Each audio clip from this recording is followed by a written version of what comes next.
Bonjour à tous et à toutes, en ce troisième dimanche de Pâques. Vous vous trouvez devant un étrange tableau, n'est-ce pas? Un très beau tableau, mais voilà, il doit se faire restaurer dans quelque temps. Il est à l'église de Pellegru, c'est un tableau très ancien, une copie 19e siècle d'un tableau du célèbre peintre génois Bernardo Strozzi de la Renaissance, autour de 1600 donc. Il a été offert par le conseiller général M. Sex d'Estanges vers 1860 à l'église de Pellegru.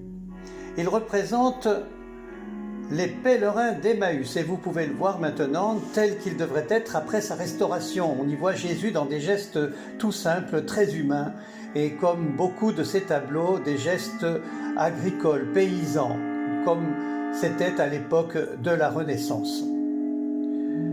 Et figurez-vous que j'ai pensé que ces pèlerins nous invitaient à marcher. Nous sommes sur les chemins de Saint-Jacques-de-Compostelle, la route de Vézelay, et je vous propose ce matin, pour ce troisième dimanche, de partir de l'église de Montfaucon, dont nous allons entendre maintenant la cloche pour le départ, et puis de faire une halte sur ce chemin à l'église de Fraisse pour nous retrouver à l'arrivée pour l'homélie à l'église de Saint-Méard de Gurson. Bien sûr, ce chemin continue, il va jusqu'à Sainte-Foy, bien au-delà, il descend jusqu'à la frontière pour aller jusqu'à Compostelle. Et nombre de représentations de Saint-Jacques et des pèlerins dans nos églises montrent bien cette destination avec le bourdon, la coquille, la cape, enfin tout ce qu'il faut pour faire un bon pèlerin. Oui, donc nous sommes devant l'église de Montfaucon.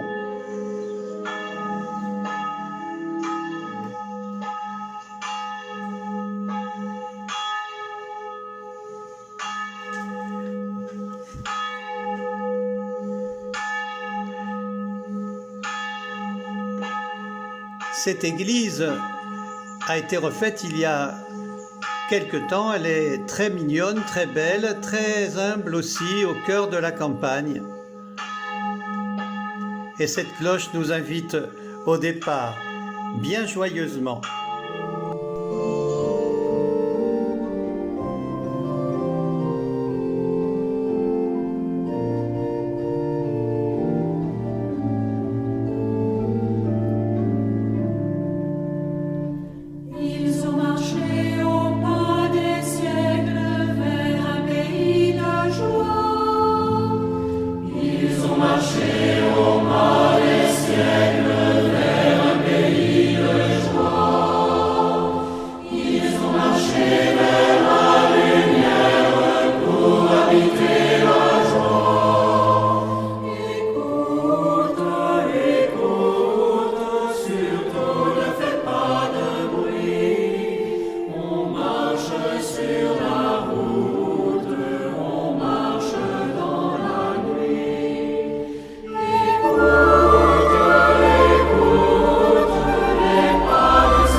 Ils sont venus les mains ouvertes.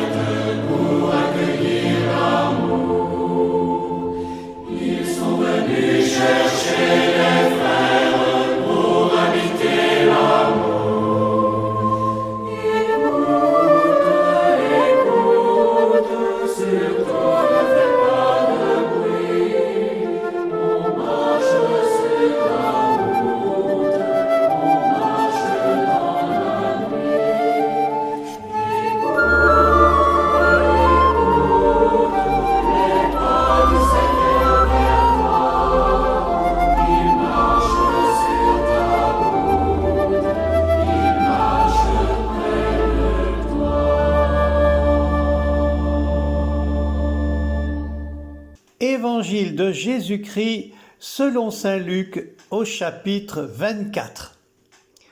Le même jour, c'est-à-dire le premier jour de la semaine, 2 disciples faisaient route vers un village appelé Emmaüs, à 2 heures de marche de Jérusalem, et ils parlaient entre eux de tout ce qui s'était passé. Or, tandis qu'ils s'entretenaient et s'interrogeaient, Jésus lui-même s'approcha et il marchait avec eux. Mais leurs yeux étaient empêchés de le reconnaître, et Jésus leur dit « De quoi discutiez-vous en marchant ?» Alors ils s'arrêtèrent tout tristes. L'un des deux, nommé Cléophas, lui répondit « Tu es bien le seul étranger résidant à Jérusalem qui ignore les événements de ces jours-ci. » Il leur dit « Quels événements ?» Ils lui répondirent « Ce qui est arrivé à Jésus de Nazareth, cet homme qui était un prophète, puissant par ses actes et ses paroles, devant Dieu et devant tout le peuple. Comment les grands prêtres et nos chefs l'ont livré, ils l'ont fait condamner à mort et ils l'ont crucifié. Nous espérions que c'était lui qui allait délivrer Israël. Mais avec tout cela, voici déjà le 3e jour qui passe depuis que c'est arrivé. À vrai dire, des femmes de notre groupe nous ont remplis de stupeur. Quand dès l'aurore, elles sont allées au tombeau, elles n'ont pas trouvé son corps. Elles sont venues nous dire qu'elles avaient même eu une vision, des anges qui disaient qu'il est vivant. Quelques-uns de nos compagnons sont allés au tombeau et ils ont trouvé les choses comme les femmes l'avaient dit. Mais lui, ils ne l'ont pas vu. Il leur dit alors, « Esprit sans intelligence, comme votre cœur est lent à croire tout ce que les prophètes ont dit. Ne fallait-il pas que le Christ souffrit cela pour entrer dans sa gloire ? Et partant de Moïse et de tous les prophètes, il leur interpréta dans toute l'Écriture ce qui le concernait. » Mais tandis que Jésus nous arrête sur le chemin avec les disciples, nous sommes arrivés à Fraisse, et nous sommes en effet devant l'église de Fraisse, dont la belle cloche se met en animation elle aussi. Fraisse, un tout petit village, peut-être encore plus petit qu'avant. En effet, il s'est vidé de beaucoup d'habitants et il est là intimement confiné, on va dire, dans les belles forêts du Périgord, tout en descendant le long des vignes vers la vallée foyenne.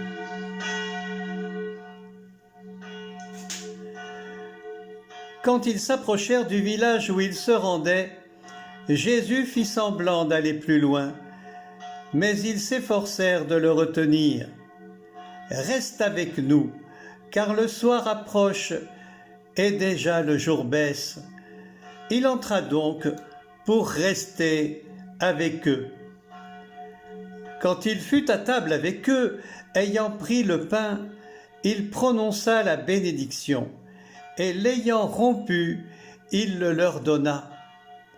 Alors leurs yeux s'ouvrirent, et ils le reconnurent, mais il disparut à leur regard. Ils se dirent l'un à l'autre, « Notre cœur n'était-il pas brûlant en nous tandis qu'il nous parlait sur la route et nous ouvrait les Écritures ?» À l'instant même, ils se levèrent et retournèrent à Jérusalem. Ils y trouvèrent réunis les 11 apôtres et leurs compagnons, qui leur dirent « Le Seigneur est réellement ressuscité, il est apparu à Simon-Pierre. » À leur tour, ils racontaient ce qui s'était passé sur la route et comment le Seigneur s'était fait reconnaître par eux à la fraction du pain.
c'est ainsi qu'on arrive à Saint-Méard de Gursondan, la joie de ses disciples partis retrouver les autres disciples et leur annoncer la résurrection du Christ.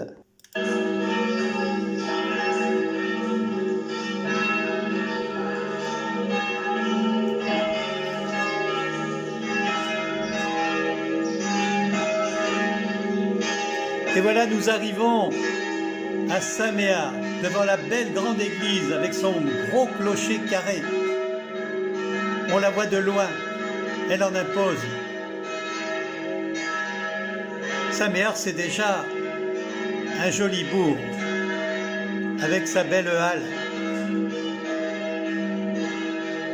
Et nous voilà pour partager l'homélie de ce 3e dimanche. Dans Luc au chapitre 24, ce fameux récit des pèlerins d'Emmaüs.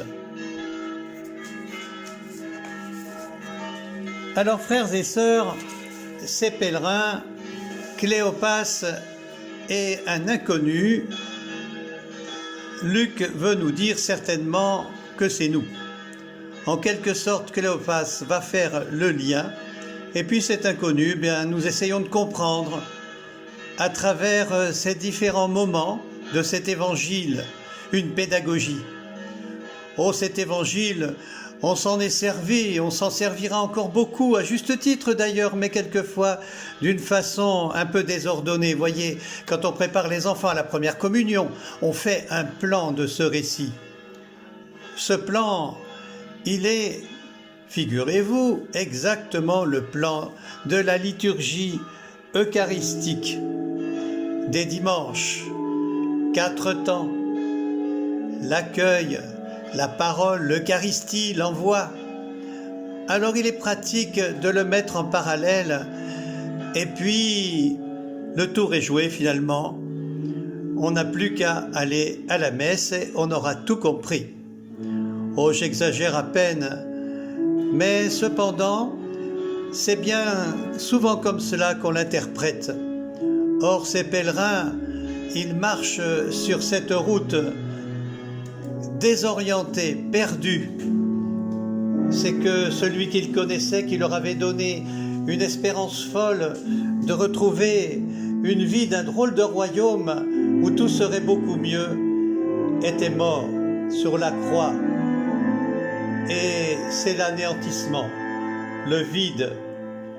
Juste 2 jours avant, ce maître avec ses apôtres avait célébré la scène, mais ils n'étaient pas là. Ils auraient à deviner beaucoup à travers ces gestes du Christ, ce geste notamment de la fraction du pain, mais après avoir partagé l'Écriture et les avoir rencontrés comme des frères, avant qu'ils ne s'en aillent annoncer en effet la parole.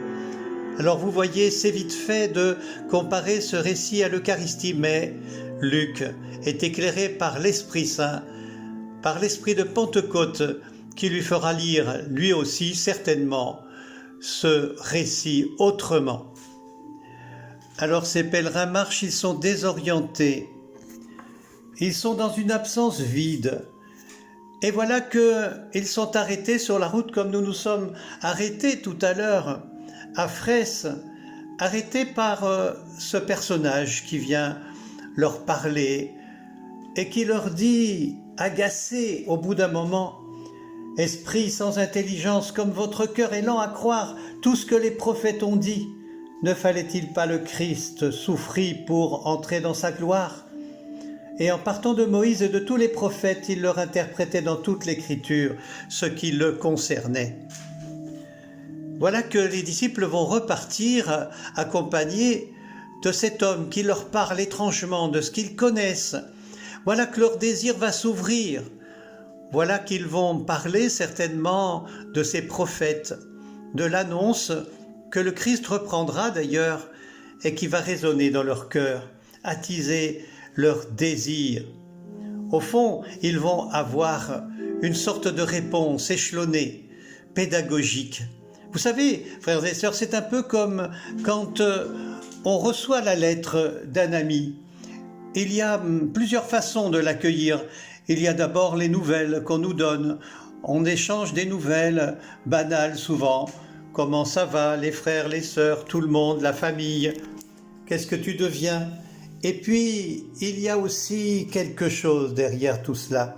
Quelque chose de plus grand qui est la relation. Qui est ce qui fonde véritablement une réponse à ce courrier. Et la réponse, ils l'obtiennent. Arrêtés, et ils repartent. Ils sont dans la dynamique, comme je le disais, du désir. Et voilà qu'ils vont le reconnaître à la fraction du pain. Ils sont tout éclairés, tout illuminés. Oh, on peut reprendre d'ailleurs cette vision du tableau de tout à l'heure, ces gestes simples. Vous voyez que l'artiste n'a mis aucun artifice. Il voulait sans doute que cette fraction du pain transparaisse de la fraternité, du signe des premiers chrétiens, rappelez-vous dimanche dernier dans les Actes des Apôtres, qui fractionnaient le pain en étant assidus à la prière, à la méditation, à l'enseignement des apôtres, à la vie fraternelle. Frères et sœurs, c'est très important pour nos communautés, et d'ailleurs vous voyez, je le dis et je le redis, frères et sœurs, nous sommes nombreux réunis autour de cet évangile aujourd'hui, et à comprendre que finalement, il s'agit de planter l'écriture dans tout ce que nous faisons, tous nos gestes, nos paroles, nos discours, nos métiers. Vous savez bien que aujourd'hui, où l'on veut reconnaître que l'homme fait un tout, on continue pourtant à séparer, à opposer quelquefois le cœur, la raison, la science, la foi, la prière, l'action, la messe du dimanche, les problèmes de chaque jour. On sépare tout, on compartimente tout. C'est facile, c'est pratique, mais pourtant, il nous faut, comme dit Jésus, l'intelligence. Esprit sans intelligence. Mais là, il s'agit de l'intelligence du cœur. Cette intelligence du cœur biblique qui nous met au cœur d'une conscience d'humanité, mais reconnaissante dans la vie qui l'anime, cette vie de Dieu qui la dépasse. J'allais dire à cœur brûlant, cœur intelligent. Ça va ensemble. Saisir la pensée, comprendre, discerner, accueillir la parole. À partir de tout ce qu'ils avaient reçu, ils vont reconnaître le Christ dans cette fraction du pain, dans cette nourriture prise en commun, et là, il va disparaître à nouveau. Mais l'absence est pleine, elle est vivante, il vibre. Est-ce que notre cœur n'était pas brûlant? Ils vont courir voir les apôtres. Ils courent, mais ils arrivent et les apôtres leur disent « Mais oui, il est ressuscité, il est apparu à Simon-Pierre et à bien d'autres encore. » Et eux de dire que non seulement ils avaient le cœur brûlant lorsqu'ils leur partageaient l'écriture, mais lorsqu'ils partageaient le pain. C'est vrai que c'est le temps de l'envoi, mais c'est le temps de l'envoi vers nous.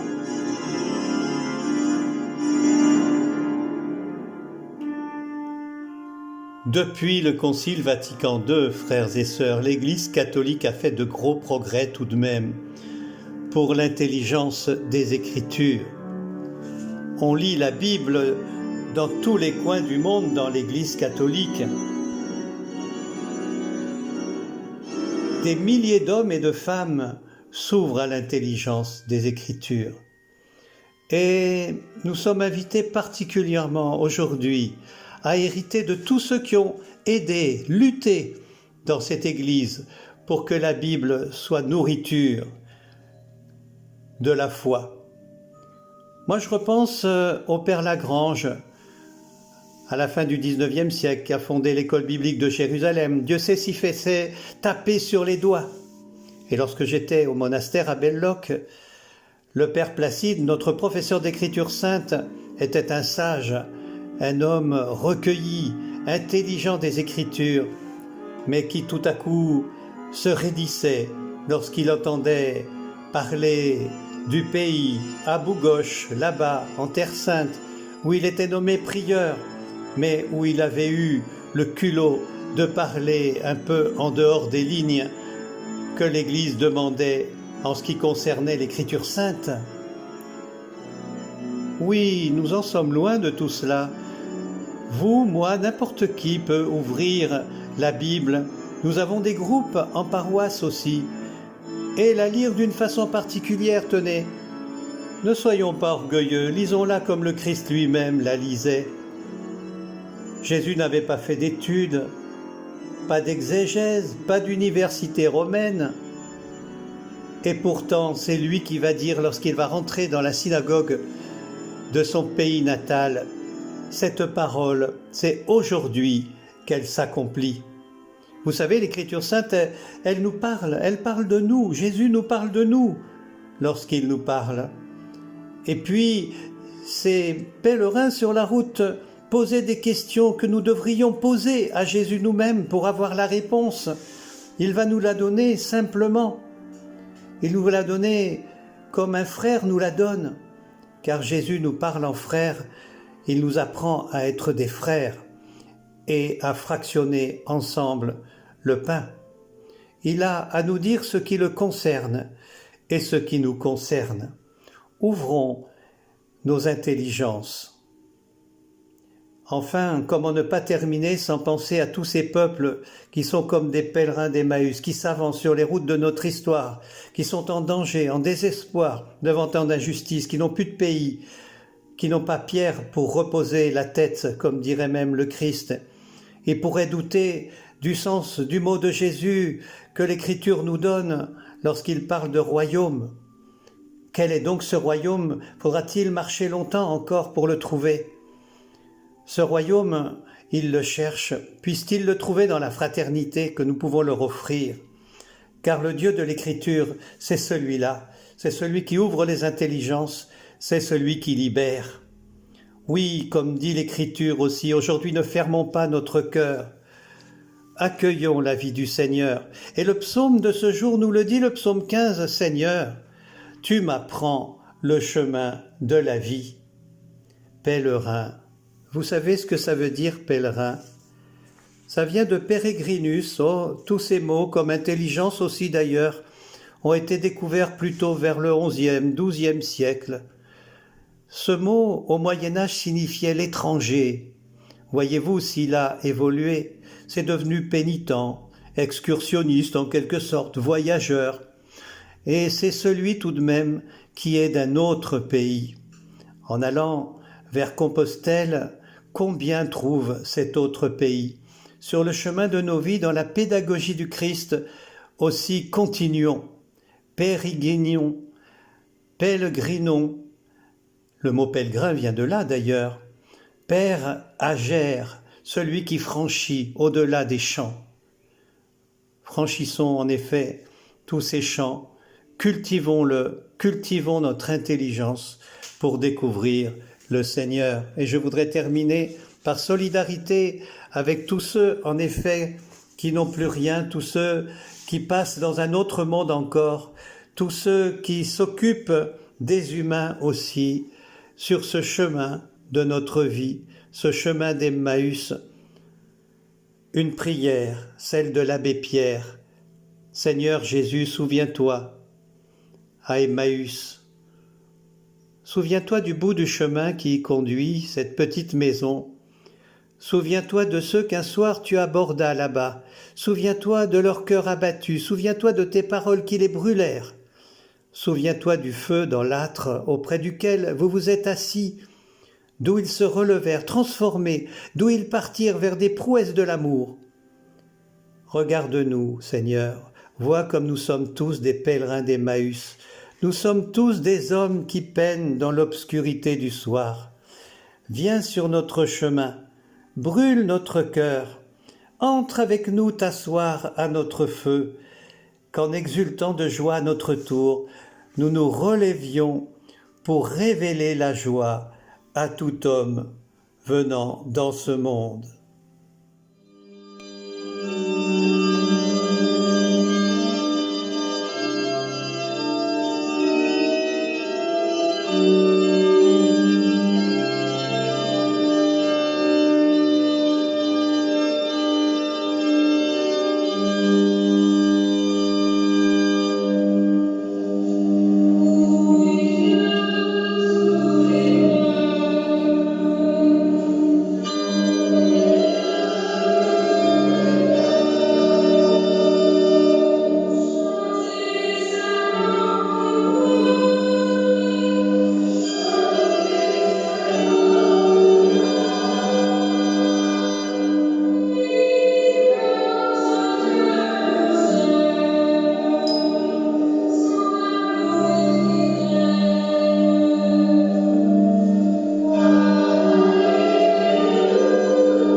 Pendant cette période de confinement, le fait de rester chez soi ne nous a pas privés de faire du chemin, j'en suis sûr. Heureux les hommes dont tu es la force, Seigneur, des chemins s'ouvrent dans leur cœur, dit le psaume 83. Nous pouvons bénir ceux qui nous accompagnent sur ce chemin. Et nous pouvons bénir ceux qui nous permettent de croire que le Seigneur lui-même nous accompagne. Et voici que sur ce chemin en direction d'Emmaüs, le Christ ressuscité, le premier-né d'entre les morts, rejoint 2 disciples comme un premier venu. Et je trouve que c'est assez génial de lire dans cette page de Luc que le ressuscité fait route même avec ceux qui ne le reconnaissent pas. Jésus marchait avec eux, c'est tout. Il accompagne, c'est tout. Il ne cherche pas à les plaindre par solidarité, à les enfoncer dans leur profonde détresse, dans leur amère déception. Il doit pourtant savoir quelque chose de cette route du malheur des êtres humains. Et c'est là, sur cette route, qu'il est venu nous chercher et nous trouver. Jésus ne cherche pas non plus à les consoler tout de suite avec des « ça ira mieux demain » ou « après la pluie, le beau temps ». Il marche avec eux, il les accompagne, il prend le mal, il prend l'orage, il prend la fatigue de la route. Jésus ne cherche pas non plus à les convaincre par des théories religieuses. Il ne leur fait pas la leçon du genre « allez, allez, il faut se ressaisir ». Il sait que s'il ne descend pas avec eux dans leur ébranlement et leur sentiment d'abandon, il a perdu la relation. Je ne crois pas qu'il soit bon d'imaginer des trucs psychologiques sur Jésus, mais je m'interroge. Qu'a-t-il donc pu ressentir, lui qui est allé jusqu'au bout du don de lui-même? Comment a-t-il pu entendre de la bouche même de ses disciples que ça n'a servi à rien? Et nous espérions que c'était lui qui délivrerait Israël. Il fallait donc que le Christ souffrit tout cela pour entrer dans sa gloire. Nous apprenons à la fin de ce récit que cette approche du Christ et cette façon qu'il a d'accompagner fait brûler le cœur d'un profond désir enfoui et que ça ouvre les yeux qui croient voir par la fraction du pain, qui est elle-même une ouverture.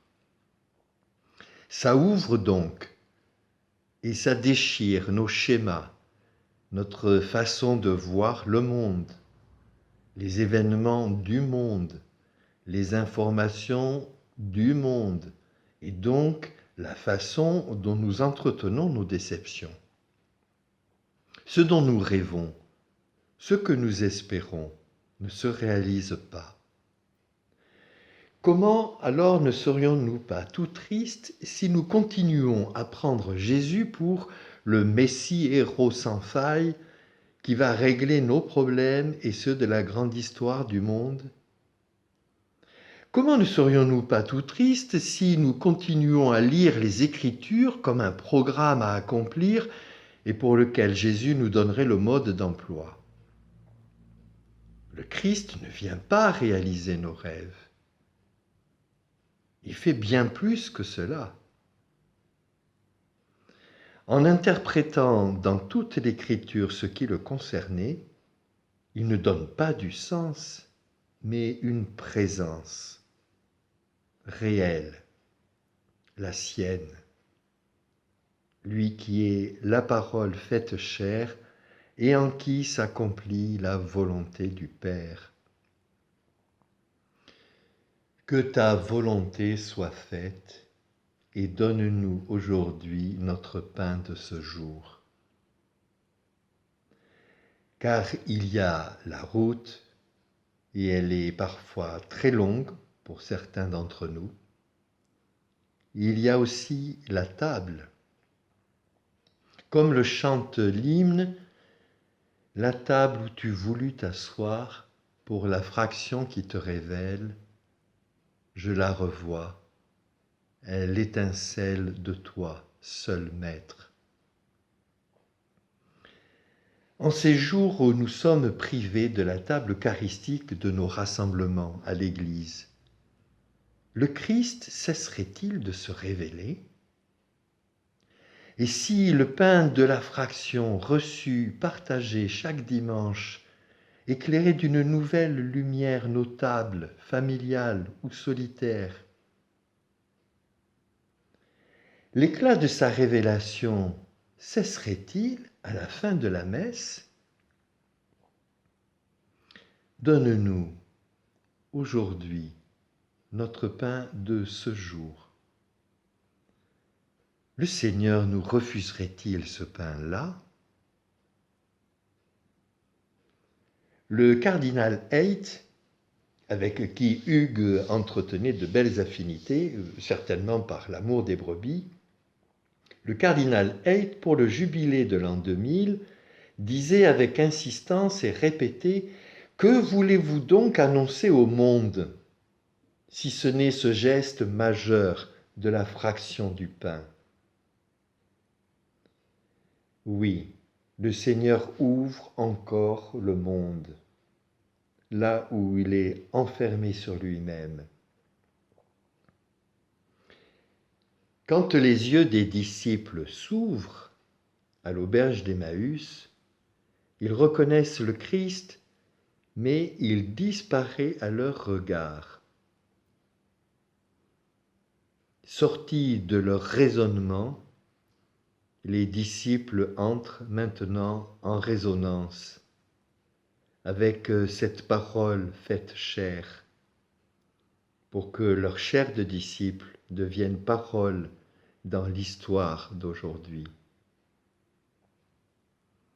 Merci à Tanguy d'avoir révélé cela à ses parents, et merci à ses parents de l'avoir partagé avec moi pour que je le partage avec vous. Le Christ disparaît à leurs yeux. Dans le sacrement de son alliance, de son absence, c'est l'autel de notre cœur profond qui s'illumine. Qu'il nous soit donné comme une grâce de comprendre cela quand nous nous retrouverons bientôt ensemble à la table eucharistique. Heureux les hommes dont tu es la force, Seigneur.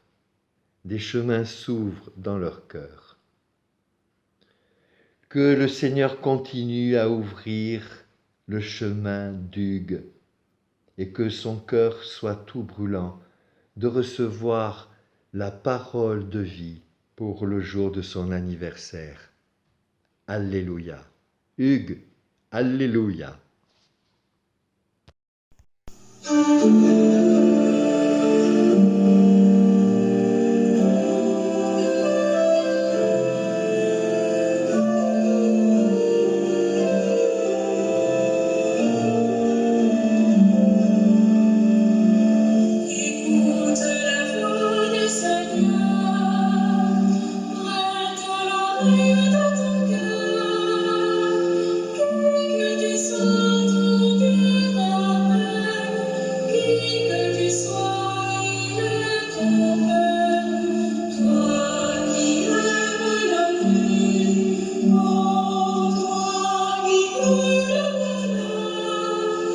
Les mots sont fidèles.